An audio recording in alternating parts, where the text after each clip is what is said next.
Welcome back, everybody. It's two guys and a stack of comics. My name is Mike, along with my buddy Reed over there. How you doing, Reed?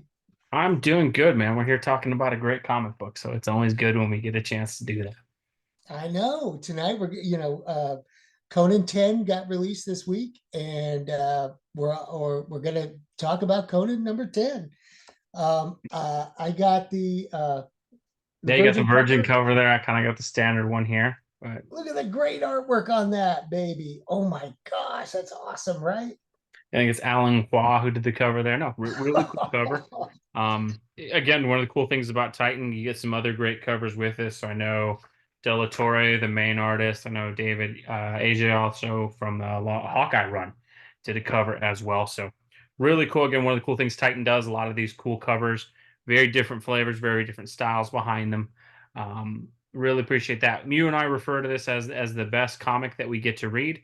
I think You the also other get part too. you also get the extra staple with Titan. Three staples really solidly built. And I know that doesn't seem like a huge detail, but to be honest, and I kind of brought some other books here. This is Detective Comics that came out this week. Now, I liked this comic. I'll recommend this comic. The cover is almost transparently like just easy to flip through and all. It's not solid. It's a great book, but it's just not built well. And as a reader, to be honest, it definitely takes away. Whereas opposed to this is a solidly built comic book for a person who goes to the store and reads comics. It is huge to me that that is a part of this. And again, what I'll also give Titan on this, $3.99 on the pricing. In a world where they were allegedly drawing the line at $2.99 like a couple years ago, it's spilled into $3.99. I mean, the standard issue of Detective Comics now is $4.99. Most books are $4.99. You're still getting 20 pages. So really And cool for then Titan this, building the books well and doing stuff well. it's all story all the way through. Yeah, I mean, there's some house ads in the front and on the front back and of the the. back, but through the whole book, you do not have I 20 know. different ads going through. You get stuff in the back as well. There's in this particular issue, there's a really cool kind of tale of Robert Howard about Cull of Atlantis by Jeffrey Shanks. That's really good. Really cool interview with Rob Della Torre, the artist on this, who kind of goes through his influences. Just really great stuff. And again, one of the things is before we talk about all the review piece of this, I just think that Heroic Signatures and Titans, the company handling this, they're doing everything right from a structural piece of a comic book to where it makes it worth it for you to actually go to the store and buy the individual issues. I know there's people who trade weight and things like that, but I think this is a company that really does not take for granted as a reader you going to the shop and buying the individual issues. And I have to say, I appreciate that across the board. And that, me and you, we love this comic book. We're unabashedly humongous fans of it, but I really, really think that's important to call that stuff out, that they're doing so much well structurally on the book and the things that they give you as a reader. Oh yeah, I mean, when you think about the story and the writing, it's all top notch, and then the artwork, it blows your mind. It's just it's such a breath of fresh air to see a great comic come out in the you know in the world when there's so much that's like shaky and faltering, and you don't know You don't know what what you're going to direction. get most months when you open up a book. Right, And you're like, is it going to be good? I don't know. no, and so it's a really great comic from all that. Talk a little bit about the story on this. So kind of pick up from Conan. The first 8 issues kind of led to Conan being possessed, and he kind of stabbed himself. Ends up being kind of through sort of mystical means he is thrown back in the past. And so in this, you get the awesome kind of Robert E. Howard Avengers team up of him and Yeah. all of Atlantis. They had a really cool fight scene in the first issue.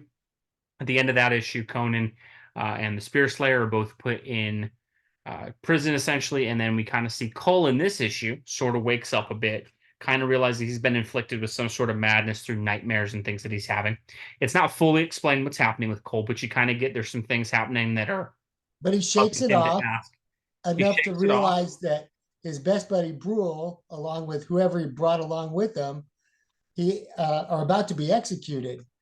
Yep. And it's just a great twist of storytelling to get the three of them on this Adventure incredible together. adventure back to Atlantis. It was pretty cool. It was awesome. Yeah, so yeah, Cole And realizes like there's something going on in his homeland of Atlantis, and he needs to go back. And so we kind of get some really cool things in this, and I'll kind of just show a few of the panels again. This is where I love this book. The detail that De La Torre puts into each page, just drawing stuff like this ship there.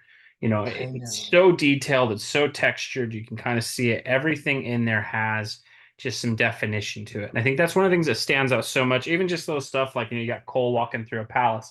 It's not an action splash page or anything like that, but he's still putting the same detail in. And that's what I really love about how De La Torre does the art in this book, is that even on the pages that could be like, hey, you could take a panel off here. And we see this in comics now where like if it's a conversation, they kind of just do an all white background and draw the faces real detailed. There's no page in this book where De La Torre takes a break.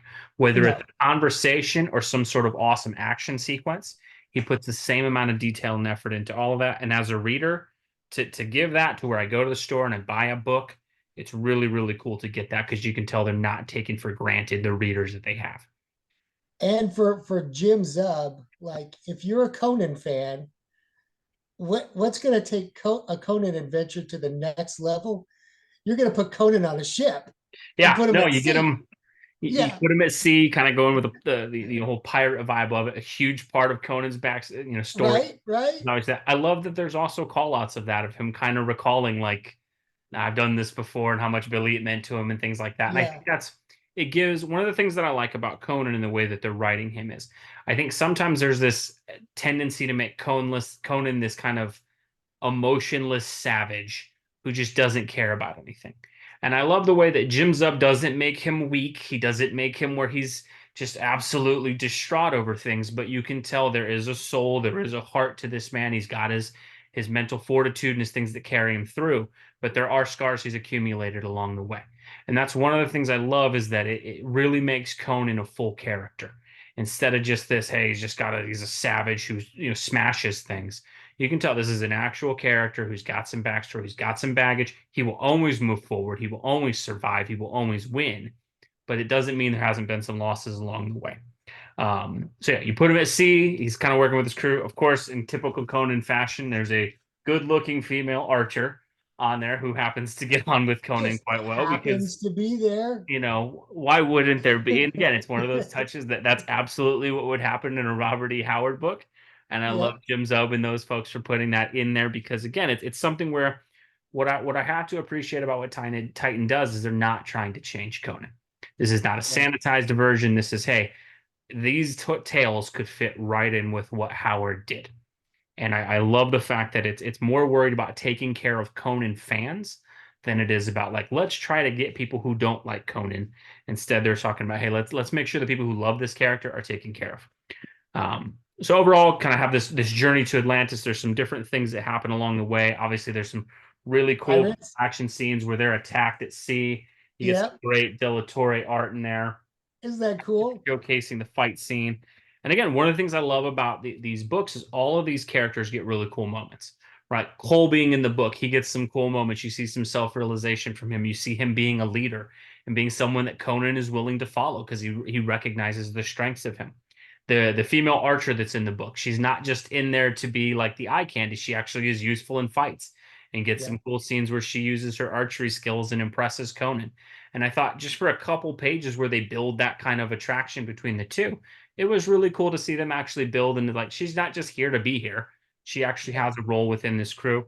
There's some really cool things as well with Conan kind of seeing under the boat. He kind of sees the more slaves that are down there and have to do the heavy working, and he goes down there and works with them as well.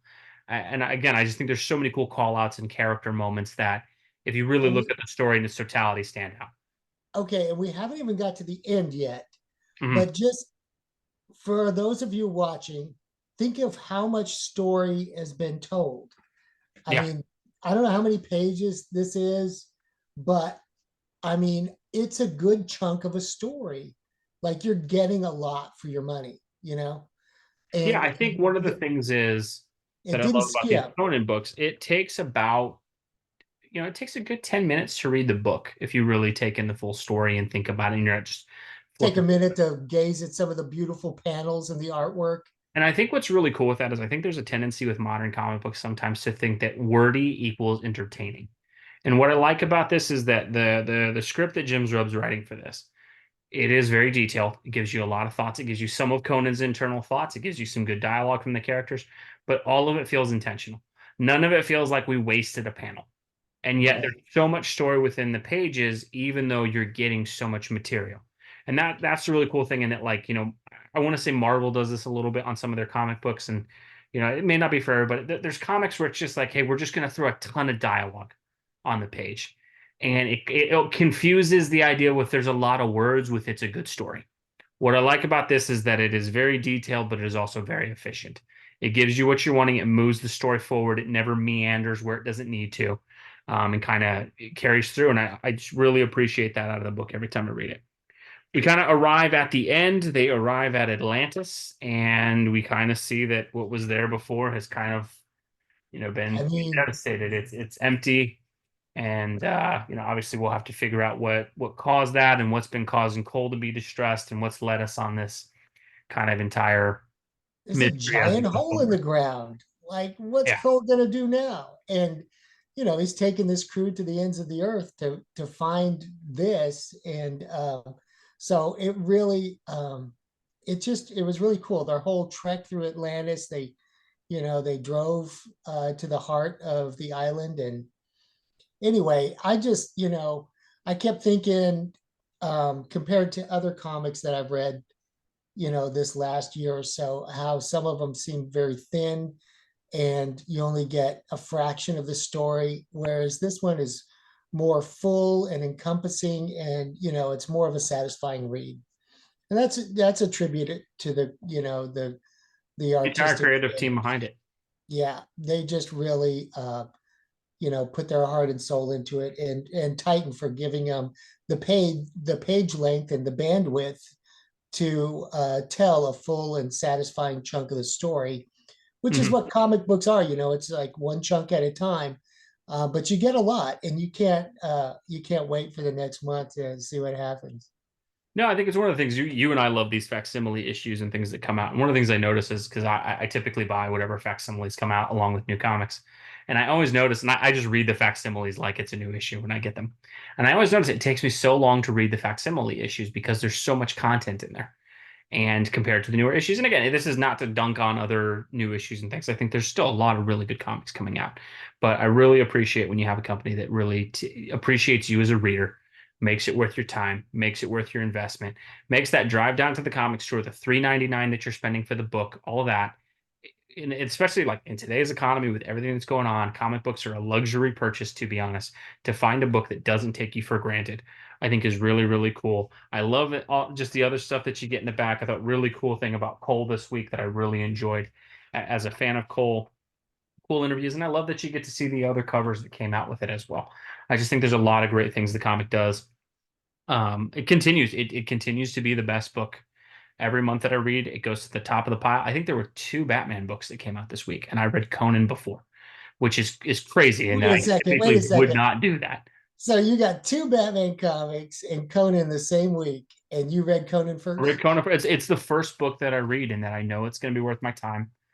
And what I will say about the comic book that I think stands out, and I would just tell anybody who likes Conan or just wants a comic that reminds you of what old school comics can do. This is a comic book that is worth your time. One of the things you and I, when we started this channel, we wanted to make sure we highlighted the good things, and that there's so much negativity out there. There are so many people who can just find the worst comic issue that came out that month, find the most ridiculous panel, and splash it up and say, this is what modern comic books are. And I'm not going to pretend that there's not issues in comic books. But what I love that Conan does is that as a reader, it truly is the escapism that this genre can bring. I've Yep. always liked comic books that 100%. you know, 100%. I don't get to travel the world a lot. I have a very workaday job. Life throws a ton at us every single day. You and I are both, husbands with wives and kids, and there's all kinds of duties that me and you both have every day with our families and everything like that. And while we love all that stuff, it's really cool to have just a little bit of break to go to. And 10 I'm minutes of Conan for pure that. fun. Every Yeah. week I read that, it takes you to a different place. You feel like you're in that Haborian age. You're going back. You get to get swept on a grand adventure. And I was just saying, the coolest thing for me reading this comic book is there's times when you read a comic, and I remember the last time I felt like this when I was reading a comic was when I was reading Jeff Johns' Green Lantern run. When I was reading that, as I was reading it, I was like, this is just classic. This is going to be something that 20 years later, I'm going to come back and I'm going to read it again. And Yep. I've reread Jeff Johns' run in Green Lantern multiple times. And I know this Conan run, however long it goes, and hopefully it goes for a very long time, years from now, I will be revisiting these comic books, reading them again, and just truly enjoying what we get to see. So, to everybody at Titan Comics and everybody's doing that great work, for readers out there, cannot recommend this high enough. We've never really come up with an official rating scale on this, but it's two thumbs up or 5 stars or 10 out We'll of give it a 10, home run, a a home run, touchdown. whatever one we want. Really, Yep. really cool. Great issue of comic books. This is what comic books should be. And so it was really, really cool to read that. As always, let us know what you think below. Did you get a chance to check out Conan number 10 or any of these great Conan books that have come out so far from Titan and Heroic Signatures? Let us know what you thought. We always love seeing your comments below. If we got any old school Conan fans, how are you enjoying the run so far? As always, we appreciate seeing that, and we will catch you in our next video. Thanks, everybody.